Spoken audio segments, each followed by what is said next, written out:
أعوذ بالله من الشيطان الرجيم بسم الله الرحمن الرحيم السلام عليكم ورحمة الله وبركاته.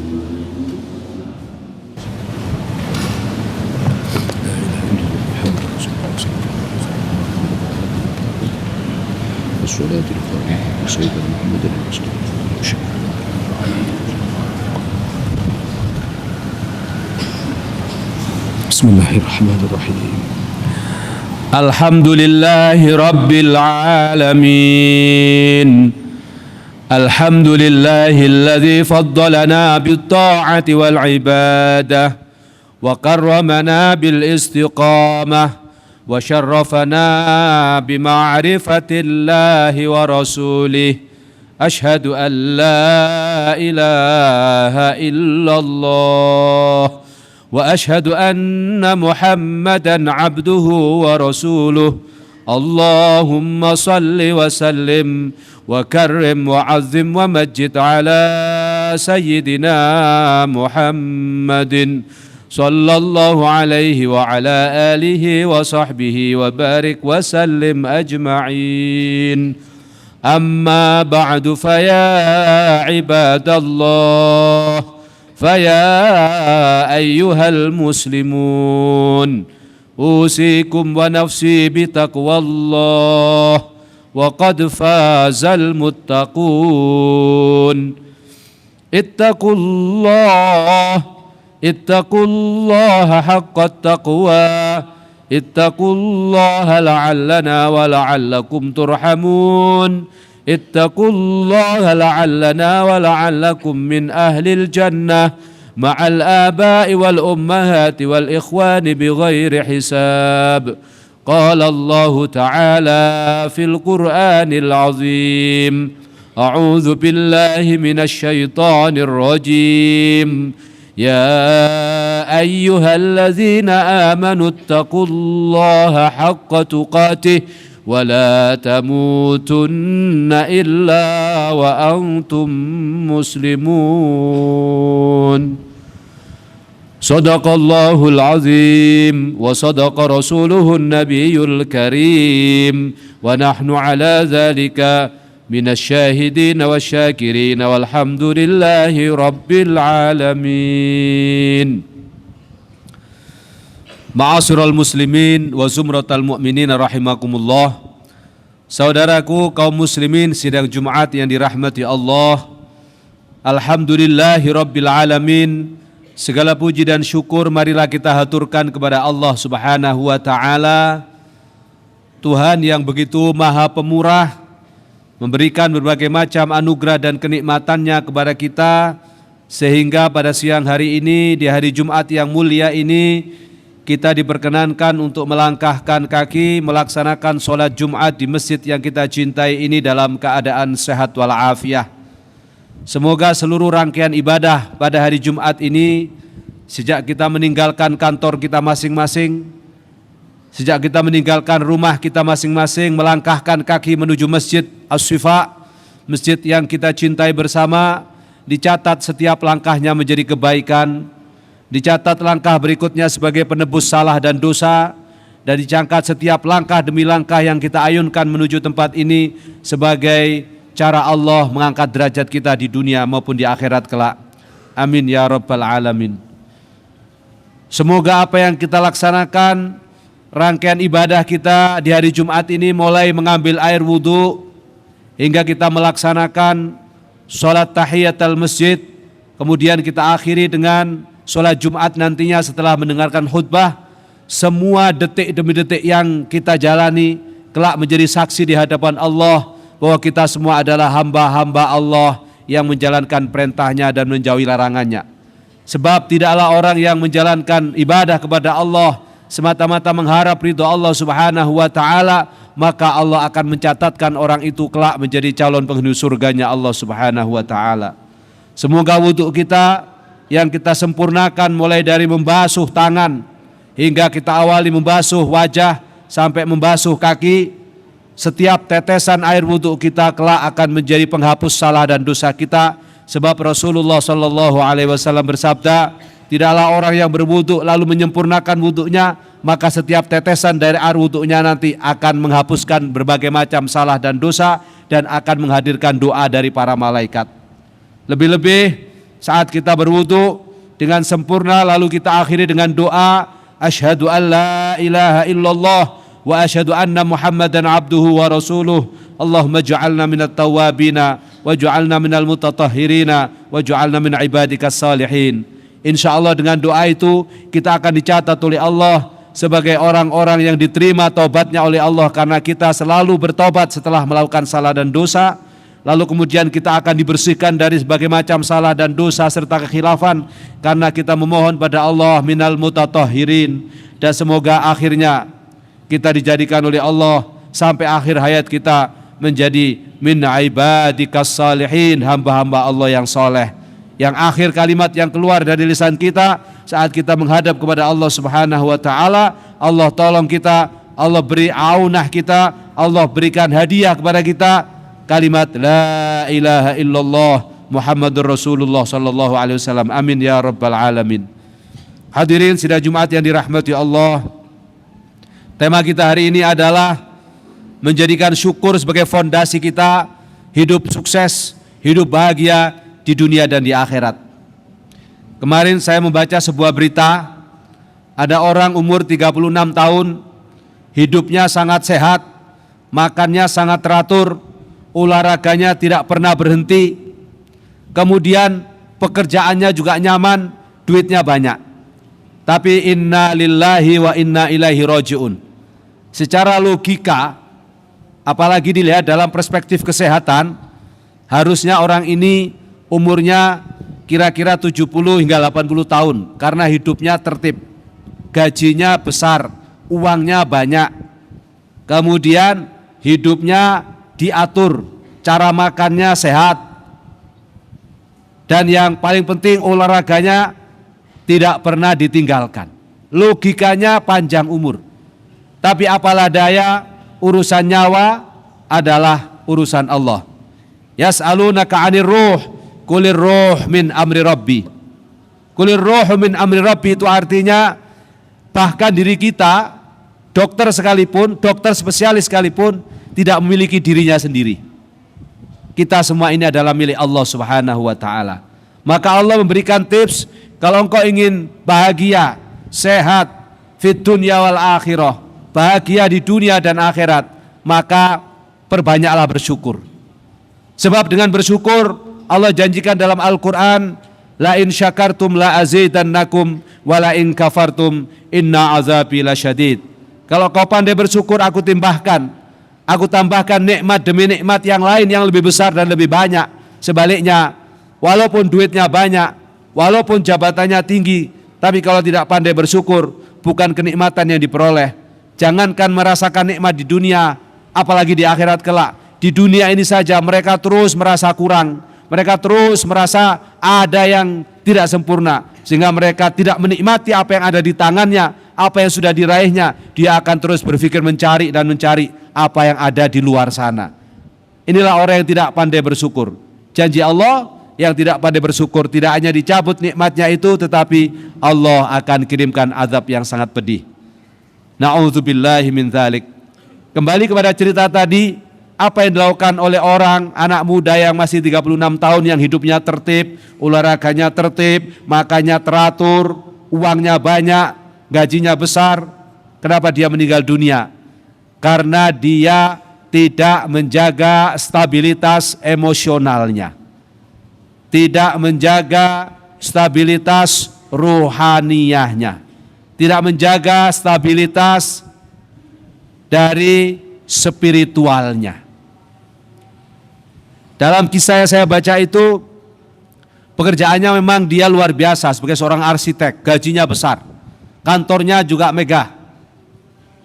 Setiap saat secara fisik makannya diatur. Kalau sudah malam tidak mau makan nasi, karbohidrat. Kebutuhan vitamin, protein, seratnya teratur. Tetapi rupanya dia dalam menjalani kehidupan diliputi oleh perasaan cemas, diliputi oleh perasaan was-was, banyak melakukan overthinking, berpikir di luar kewenangan dan kemampuannya. Akhirnya apa? Walaupun olahraganya tertib, makannya tertib, duitnya banyak, sering dia kadang di malam hari tidak bisa tidur. Karena itulah akhirnya kesehatan mentalnya terganggu. Ketika terus-menerus kesehatan mentalnya terganggu, ternyata ini bisa mempengaruhi terhadap konstruksi fungsi sarafnya. Saya tidak tahu secara medis, tetapi dalam cerita itu akhirnya karena tidur malamnya terganggu, tidak nyenyak, ditambah lagi dengan kekhawatiran, misalnya baca berita, hati-hati sebentar lagi ada ancaman gempa bumi berskala besar, megatrust. Lalu dia pikirkan, gimana ya nanti ya, gimana ya nanti ya. Padahal kejadiannya belum ada. Atau mungkin kita di kantor ada kekhawatiran-kekhawatiran berlebih, padahal sesungguhnya tidak terjadi, hanya karena berbasis gosip dan gosip. Maka peristiwa-peristiwa yang terus menghantui itulah yang kemudian menjadikan daya tahan tubuhnya menurun, daya tahan tubuhnya melemah. Akhirnya apa? Inna lillahi wa inna ilaihi raji'un. Jadi dalam konteks cerita ini, Al-Faqir Khotib ingin mengajak pada hadirin sidang Jumat yang dirahmati Allah, kebutuhan kita untuk mengelola fisik kita dengan olahraga, dengan menjaga makanan yang sehat, jangan sekali-kali menghilangkan peran ruhaniyah kita. Jangan sekali-kali menghilangkan peran spiritual kita. Jangan sekali-kali menghilangkan peran kejiwaan kita. Maka kesehatan yang harus kita jaga bagian dari upaya kita, usaha kita bahagia di dunia hingga di akhirat kelak adalah kesehatan lahir dan batin, kesehatan fisik dan jiwa. Dan kunci dari kesehatan batiniah adalah bersyukur kepada Allah Subhanahu wa taala. Kalau kunci dari kesehatan lahiriahnya, kita makan yang tertib, mungkin bahkan sebagian rajin berpuasa, karena dengan menjaga perut, maka insya Allah potensi kesehatan kita akan jadi lebih baik. Sebab Rasulullah SAW bersabda dalam kitab Ihya Ulumuddin, Al-Ma'idatu, perut itu adalah aslu min kulli da', awal atau pangkal dari segala penyakit. Apa artinya? Perut kita kalau tidak kita jaga, maka dari situlah akan muncul berbagai macam penyakit. Kita jadi tahu kenapa orang kena serangan stroke akibat kolesterolnya terlalu tinggi. Kenapa kolesterol terlalu tinggi? Karena tidak menyaring makanan, apapun dimakan. Lemak-lemak tinggi tidak ada urusan. Yang penting enak dan nyaman. Nah, ternyata di belakang hari kita tahu dalam riset medis, memang siapa yang pandai menjaga perutnya, salah satunya dengan membagi makanan, sepertiga untuk makanan, sepertiga untuk minuman, sepertiga untuk bernafas, tidak terlalu kekenyangan, itu akan menopang kesehatan lahir dan batin kita. Lahiriahnya kita sehat, walafiat secara fisik, batiniahnya kita tidak sengkek, tidak ngos-ngosan. Kenapa? Kalau kekenyangan pasti malas bergerak, dan terus-menerus kekenyangan bahaya secara jantung, karena tidak bisa berfungsi secara maksimal. Demikian yang saya baca dalam riset-riset medis. Nah, ternyata agama sudah jauh hari memberikan isyarah kepada kita agar kita betul-betul bisa mensyukuri nikmat yang Allah berikan dengan cara yang benar. Mensyukuri tidak berarti menikmati sepenuhnya tanpa batas. Karena dalam rumusan para ulama, haqaiqus syukri, sejatinya syukur adalah tasarrufun ni'am fi ta'atillahi wa fi ibadati wahdah. Sejatinya syukur kita kepada Allah adalah mentasarrufkan nikmat itu sesuai dengan kadarnya, sesuai dengan kebutuhannya, sesuai dengan apa yang dikehendaki oleh Allah Subhanahu wa taala. Kalau kita ingin mensyukuri nikmat ilmu, maka jangan hanya ilmu itu kita baca, kita kumpulkan dalam diri kita, tapi amalkan. Itulah menikmati ilmu, mensyukuri ilmu. Kalau kita merasa cukup dari ilmu yang kita raih, yang kita peroleh dan kita cari, ajarkan ilmu. Itulah namanya mensyukuri ilmu. Demikian halnya dengan mensyukuri harta. Kalau kita punya harta yang banyak, cara mensyukurinya tidak cukup hanya dengan menikmati. Kita makan siang malam tanpa batas. jalan-jalan tanpa peduli orang lain. Bukan demikian mensyukuri harta yang Allah titipkan, tetapi tasarrufun ni'am fi ta'atillahi wa fi ibadati wahdah adalah wujud nyata dari mensyukuri harta dengan kita berbagi kepada orang lain yang membutuhkan setelah kita memenuhi kebutuhan dasar kita dan keluarga kita. Memenuhi kebutuhan dasar itu artinya tidak berlebihan. Kulu washrabu wa la tusrifu. Allah berfirman dalam Al-Quran, makanlah apa yang kamu suka, minumlah apa yang kamu suka, tapi jangan berlebih-lebihan. Kulu min thayyibati ma razaqnakum. Makanlah dari yang baik-baik, yang halal, yang sudah aku rizkikan. Allah sudah menetapkan mana yang halal dan mana yang haram. Baik itu makanan, minuman, buah-buahan, daging, dan seterusnya Allah sudah tetapkan. Baik haramun li dzatihi wa haramun li ghairihi. Haram secara zatnya seperti anjing, babi, celeng, dan seterusnya. Atau haram li ghairihi. Haram karena sebab yang lain. Ayam aslinya halal, tapi kalau ayam kita makan dari hasil ayam curian menjadi haram. Karena apa? Kita harus hati-hati dan waspada ini, sebab kullu ma ya'kul minal harami yambutu min mustaujibatil azab. Setiap apa-apa yang makan atau dimakan, diberi makanan dari yang haram, itu akan menumbuhkan sesuatu yang layak untuk dibakar, sesuatu yang layak untuk disiksa, sesuatu yang layak untuk disentuh oleh api neraka. Dan wujud dari siksaan di dunia ini adalah kita tidak bahagia, kita berpenyakit, dan kita akhirnya menjadi orang yang tidak bisa sa'adah, bahagia di dunia ini, lebih-lebih kelak sa'adah fil akhirah. Na'udzubillahi min dzalik. Ma'asyiral muslimin wa zumratal mu'minin rahimakumullah. Oleh karena itu syukur ini menjadi penting, agar dengan syukur Allah menambahkan nikmat kepada kita, dan dengan syukur kita menjadi tenang dan bahagia. Dan orang yang bersyukur biasanya hidupnya akan lebih sederhana, hidupnya akan lebih tenang, dan hidupnya akan lebih bahagia. Kenapa? Dia tidak tola-tole dengan nikmat yang Allah berikan kepada orang lain, yang akhirnya melahirkan iri dan dengki, tapi dia fokus atas nikmat yang sudah Allah berikan. Kalau Allah sudah memberikan nikmat kepadanya, dia syukuri, dia nikmati, dan akhirnya Allah akan menambahkan nikmat-nikmat yang lain berupa bahagia di dunia ini, kesehatan wal afiyah, dan kelak pasti Allah hadiahkan husnul khotimah sebagai pintu masuk dan sebagai kunci terbaik untuk masuk dalam surganya Allah Subhanahu wa ta'ala. Itulah khutbah singkat pada siang hari ini, semoga bermanfaat dan bisa kita amalkan bersama-sama. Amin ya rabbal alamin. Barakallahu lana wa lakum wa nafa'ana wa iyyakum bima fihi minal ayati wa dzikril hakim wa taqabbalallahu minna wa minkum tilawatahu innahu huwas samiul alim wa astaghfirullah innahu huwal ghafurur rahim.